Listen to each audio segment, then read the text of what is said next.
We want to welcome you to Santa Clara First Baptist Church.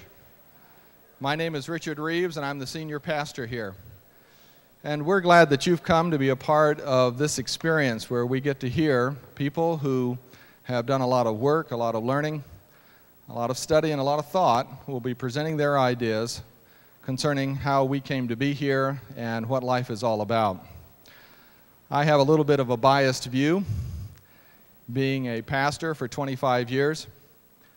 But my mind is open to hear what is going to be said tonight, because I believe in a God who is worthy of our attention and can stand any critical thought that might be directed his way.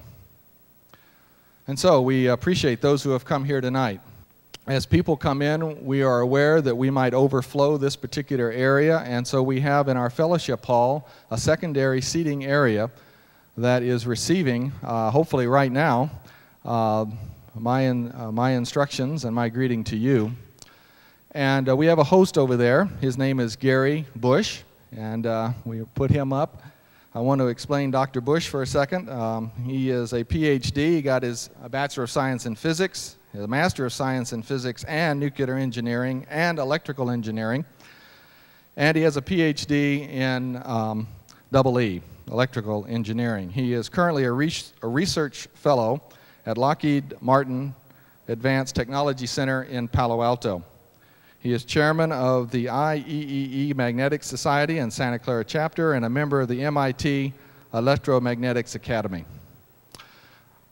He will be moderating in our fellowship hall if we have need for it, and we will explain a little later on. He will be leading a group next week in a discussion that will follow this one. He is married to... What did you just do, Gary? The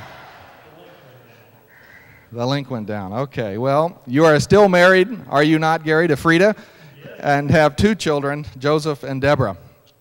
And we'll be looking at you later. All right. Thank you, Gary. I also want to introduce Bob Smithson, who will be moderating our discussion. And Bob, would you come up here at this time? Bob has his Bachelor of Science in Physics for the University of Washington, his PhD in Physics from California Institute of Technology. He's worked for many years in Solar Physics Group at Lockheed Palo Alto Research Laboratory, where he developed an active optical system that removes the atmospheric blurring in telescopic images. He used this new instrumentation to study the physics of solar magnetic fields, which are responsible for sunspots and solar flares. He later changed his interest to the information theory and technology area, and has developed new computers which are used to study machine intelligence and apply it to problems of interest to the aerospace industry. After leaving Lockheed, Bob became a Silicon Valley entrepreneur, which means you're out on your own. That's right. Yeah. And you founded Avana, is that how you pronounce it? Anava. Anava. Anava. Anava Corporation, a company that applies machine intelligence to financial analysis. Bob has a lifelong interest in the philosophy and history of science and its relationship to religion. He presently teaches Sunday school class on science and religion in this church on Sunday mornings. He lives in Cupertino with his wife Susan and has one son, David, who is studying biochemistry at Linfield College near Portland, Oregon. We want to welcome Bob, who will be introducing our panelists for the evening, and we welcome you. And we pray that we all would have open ears and open hearts to receive the word that's presented to us tonight. Thank you, Rich.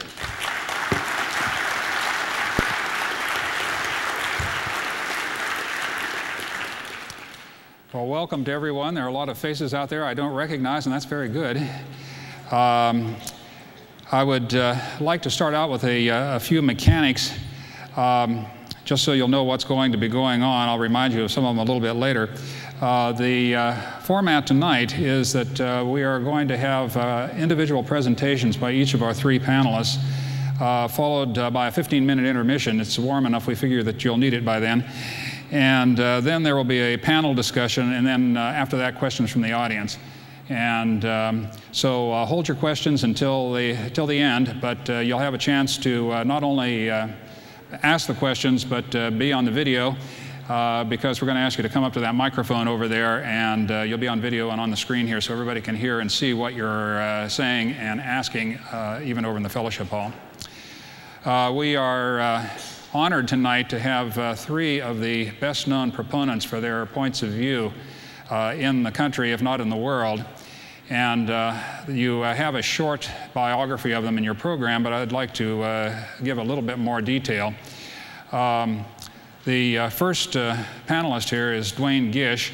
Dr. Gish is Senior Vice President of the Institute for Creation Research, which is a not-for-profit corporation that's chartered by the state of California for the purposes of research, writing, and education in both the standard curriculum of each scientific discipline and the Institute's supplemental framework of scientific creationism and biblical authority in all disciplines. The ICR bases its educational philosophy on the foundational truth of a personal creator, God, and his authoritative and unique revelation of truth in the Bible, both Old and New Testaments. Dr. Gish has a Bachelor of Science in Chemistry from UCLA and a PhD in Biochemistry from the University of California, Berkeley. He spent a total of 18 years in biochemical research with Cornell University Medical College, with the Virus Laboratory, University of California, Berkeley, and on the research staff of the Upjohn Pharmaceutical Company in Michigan. He's published approximately 40 articles in scientific journals. Our second panelist is Dr. Hugh Ross. He's the founder and president of Reasons to Believe. He discovered the harmony between the facts of nature and the words of the Bible when, as a college student, he examined the holy books of the world's major religions. Because of his strong interest in science, he examined each book's scientific accuracy, starting with its creation story. If the Creator has communicated to us through a book, it will be as free from contradiction and duplicity as nature, he reasoned. In my studies, the only holy book I found that met these criteria was the Bible. Hugh Ross earned a Bachelor of Science in Physics at the University of British Columbia, a Master of Science and PhD in Astronomy at the University of Toronto. He served for 5 years as a research fellow at the California Institute of Technology and has continued for more than 2 decades on the pastoral staff of Sierra Madre Congregational Church. Dr. Ross's articles have appeared in the Astronomical Journal, the Astrophysical Journal, Christianity Today, and other periodicals.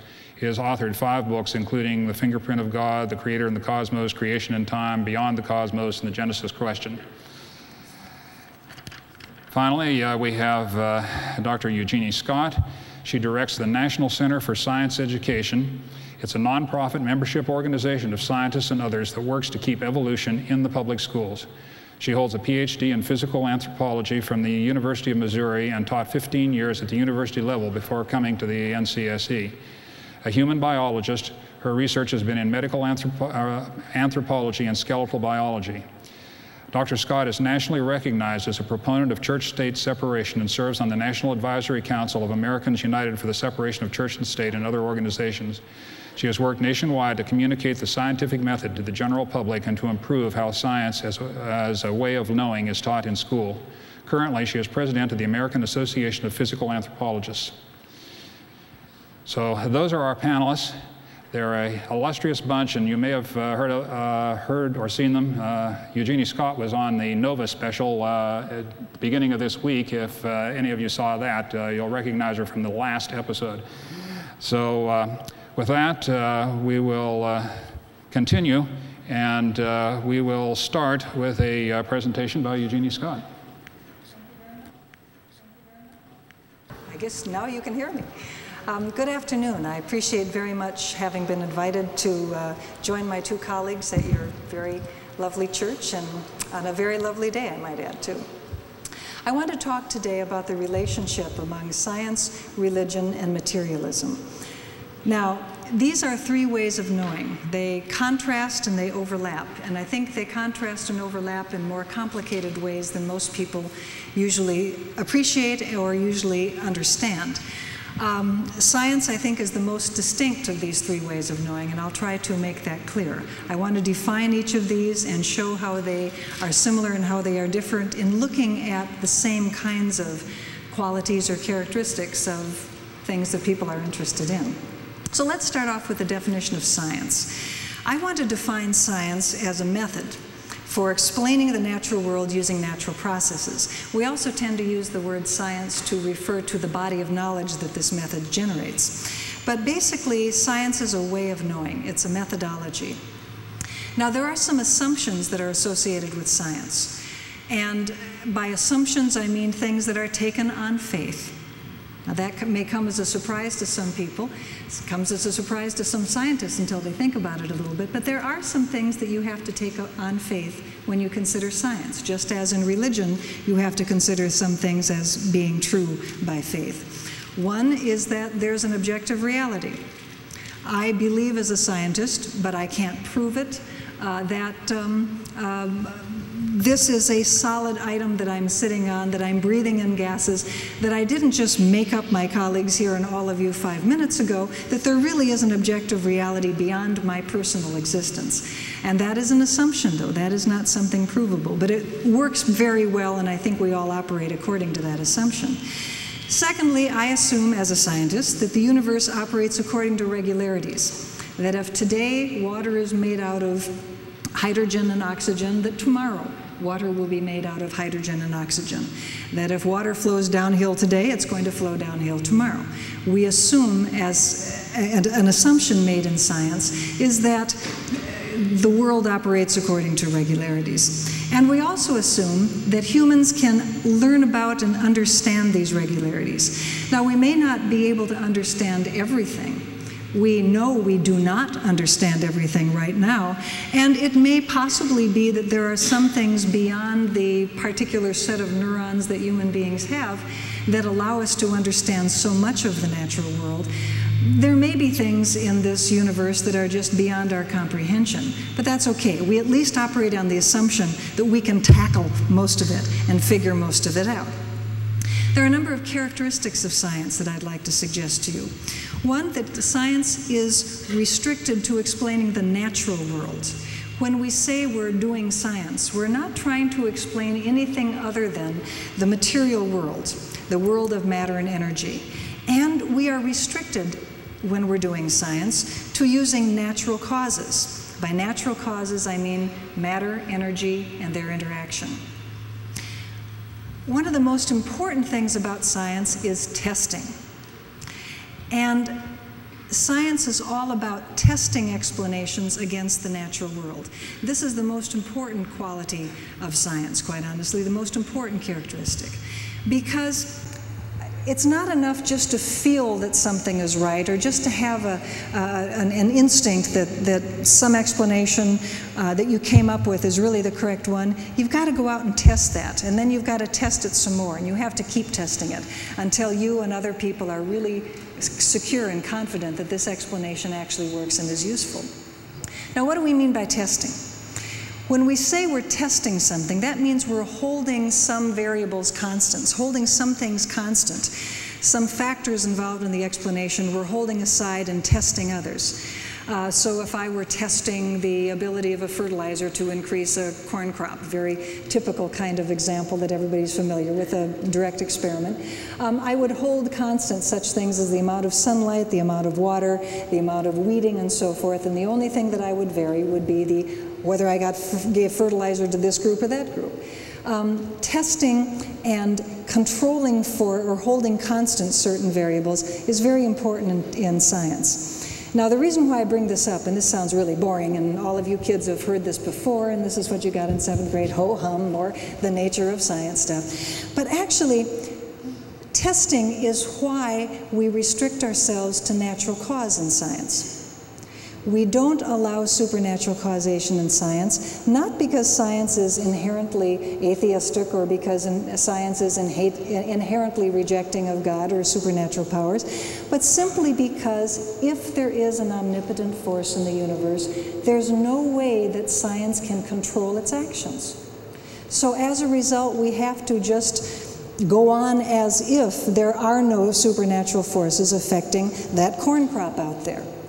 So that we restrict ourselves to natural causes simply because we can't put God in a test tube, simply because we cannot control for or hold constant any kind of supernatural power. Now, another characteristic of science is that science gives us reliable knowledge, but not unquestioned knowledge. In fact, one of the real hallmarks of science is being willing to change your explanation when you get a new data, when you get a new ways of looking at things. This does contrast between some religious beliefs. Ken Ham in Answers in Genesis, another young earth creationist ministry, contrasts the knowledge of revealed truth, which he finds in the Bible, and the knowledge of science, and he's right. Scientific knowledge does change. That's one of the characteristics of science. And this was even recognized in a court case, McLean versus Arkansas in 1982, where the judge wrote correctly that a scientific theory must be tentative and always subject to revision or abandonment in light of facts that are inconsistent with or falsify the theory. Hey, in science, facts change, laws change, theories change, and that's okay. The tentativeness of science, while still being reliable, is a very important characteristic of this way of knowing. I have a good friend who was once asked a number of years ago, "Why did you become a scientist?" And his answer, I think, very nicely illustrates this tentativeness of science. He wrote, "As an adolescent, I aspired to lasting fame. I craved factual certainty, and I thirsted for a meaningful vision of human life. So I became a scientist." This is like becoming an archbishop so you can meet girls. Let's go on to religion. Now, remember that I'm speaking from the standpoint of an anthropologist. And when I talk about religion, I'm talking about religion in the broadest sense. I'm not talking about just Christianity. I'm talking about Christianity, Islam, Buddhism, Confucianism, Hinduism, native religions such as those of Native Americans, those of Sub-Saharan Africans, and so forth and so on. I'm talking about religion with a big R. And anthropologists define religion as a set of rules and beliefs that a people have about the non-material universe and its inhabitants. Now, non-material universe is a very important distinction here because this makes religion a very different enterprise than science, because science is much more restricted. Science is restricted to only the natural world. Religion can talk about both, and many religions do have explanations for how the natural world got here. The Eskimo will tell you that sea mammals arrived on the world because the sea witch Sedna cut off her fingers and they swam away to become seals and walruses and whales and so forth. So religions do attempt to explain the natural world in many traditions. But basically, the most important part about religion is that it deals with the relationship of people to a non-material universe, a world of gods, spirits, ancestors, very powerful forces. Religion also has certain assumptions. One of them is that, indeed, there is something beyond matter and energy. There is something beyond the material world. Now, we can experience the material world. Everybody can experience the material world. Not everyone experiences a world beyond the material. Those who are materialists, humanists, and people of non-theistic faiths do not believe that such a world exists, but this is an assumption of religion. And most religions assume that it's possible for people to interact with this something beyond. Religion, like science, has a set of characteristics. One, that truth is revealed from sacred sources. These sacred sources vary enormously. Sometimes the sacred sources are poems or traditions that are passed down orally. In the Abrahamic religions of Christianity, Judaism, and Islam, the sacred sources are the Bible, the Koran, the Torah, and so forth. Christians vary among themselves as to what are considered sacred sources. The Catholics accept the Apocrypha, most Protestants don't, and so forth and so on. But truth comes as revealed in these sacred sources. This is very common in all religions. Obviously, belief in supernatural beings or powers is very common in religion, part of the definition. And mystical or personal states of being, where individuals feel states of ecstasy, which are actually physiological conditions that can be measured, are also common and important in religion.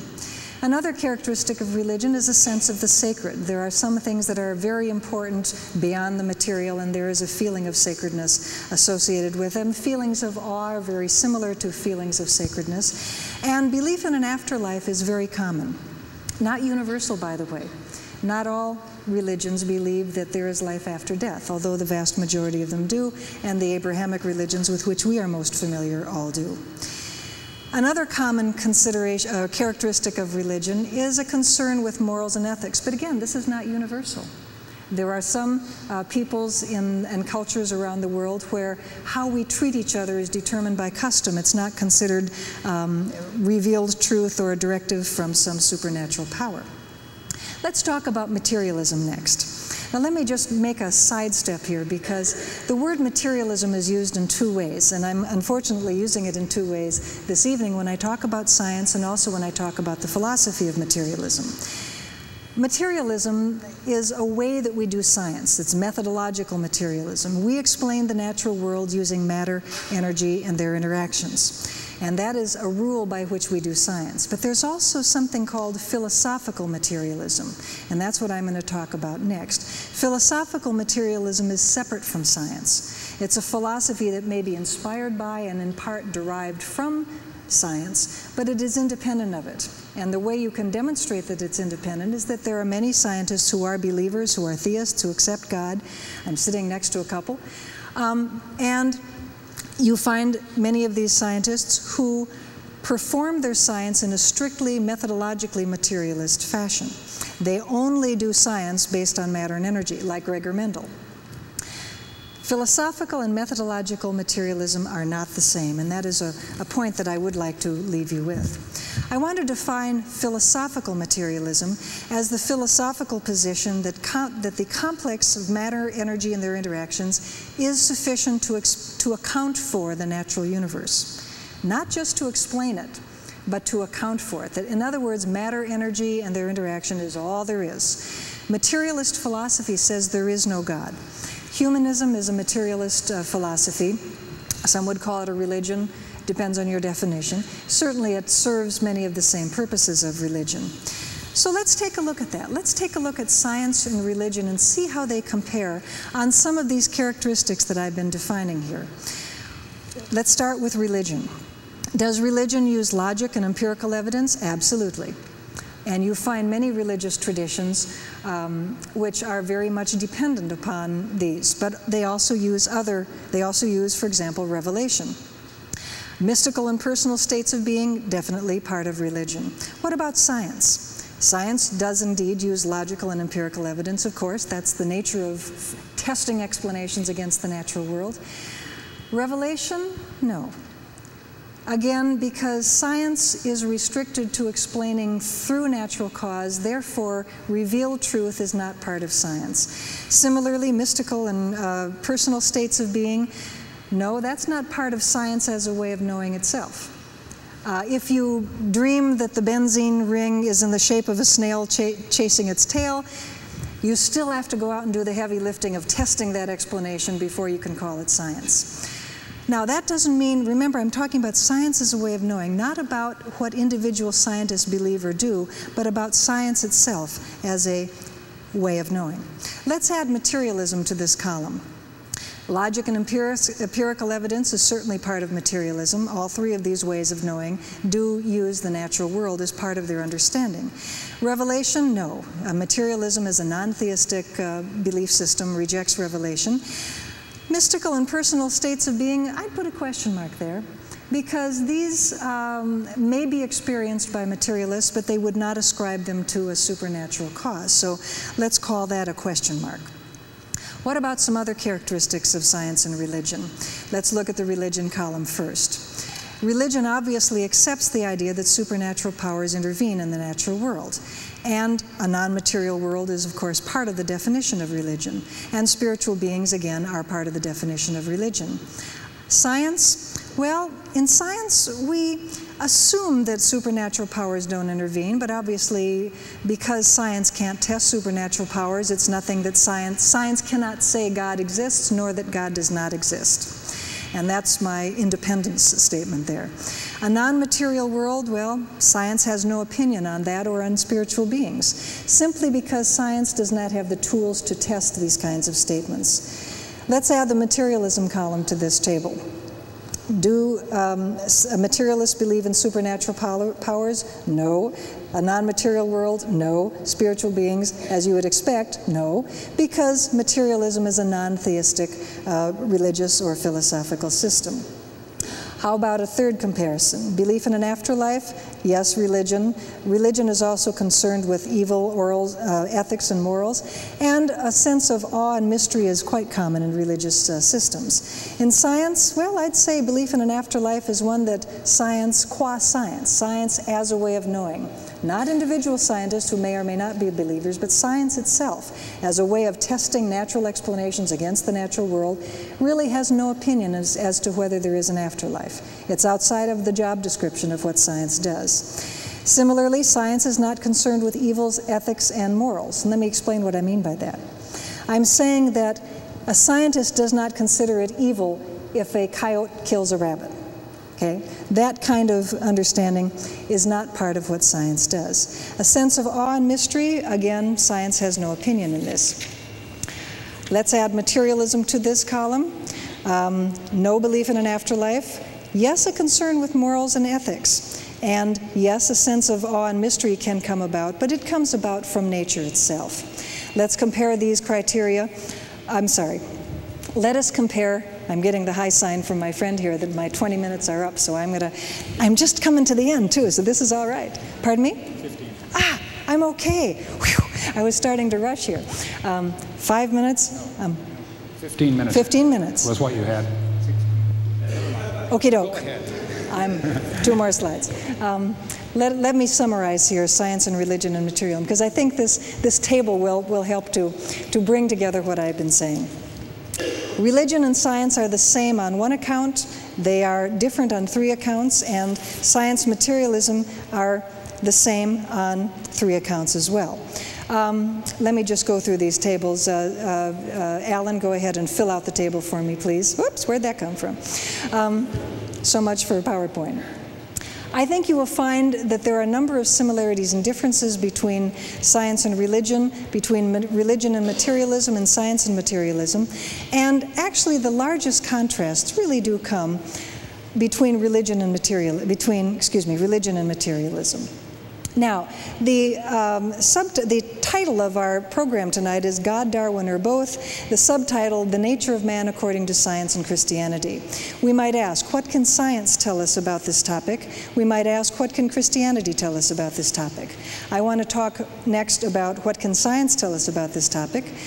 Certainly, because science is restricted to the natural world, we can talk about the nature of mankind in the sense of why are we a big-brained, pentadactyl, 5-fingered, featherless biped. We can study the history of our physical nature.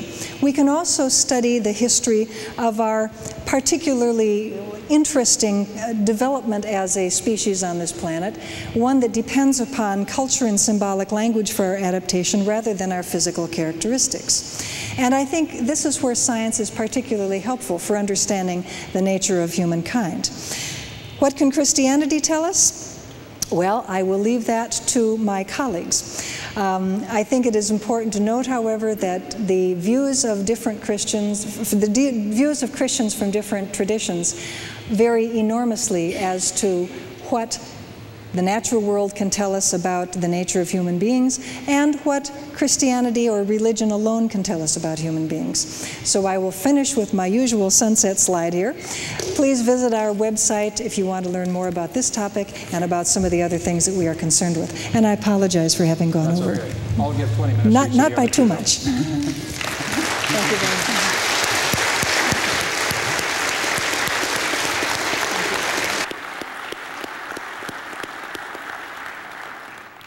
Okay, Dr. Gish, you've got 20 minutes. Well, I'm really happy that Dr. Scott took 20 minutes because I need 20 minutes too. And, I really would love to have 30 minutes, but I'll try to get by on 20 minutes. Now, I'm very pleased that she defined science. By her definition of science, I agree precisely what she said about science. As a biochemist, I certainly believe that what I saw happening in the laboratory today happened yesterday and would happen in the future. That is science. But when you deal with origins, you are outside the limits of empirical science. Because you see, there were no human witnesses to the origin of the universe. There were no human witnesses to the origin of life. There were no human witnesses to the origin of a single living thing. they all happened in the unobservable past. They're not repeatable in the present. We don't see apes changing into people. We don't see God creating anything. And what creation and evolution are, they're inferences based upon circumstantial evidence. They are theories about history.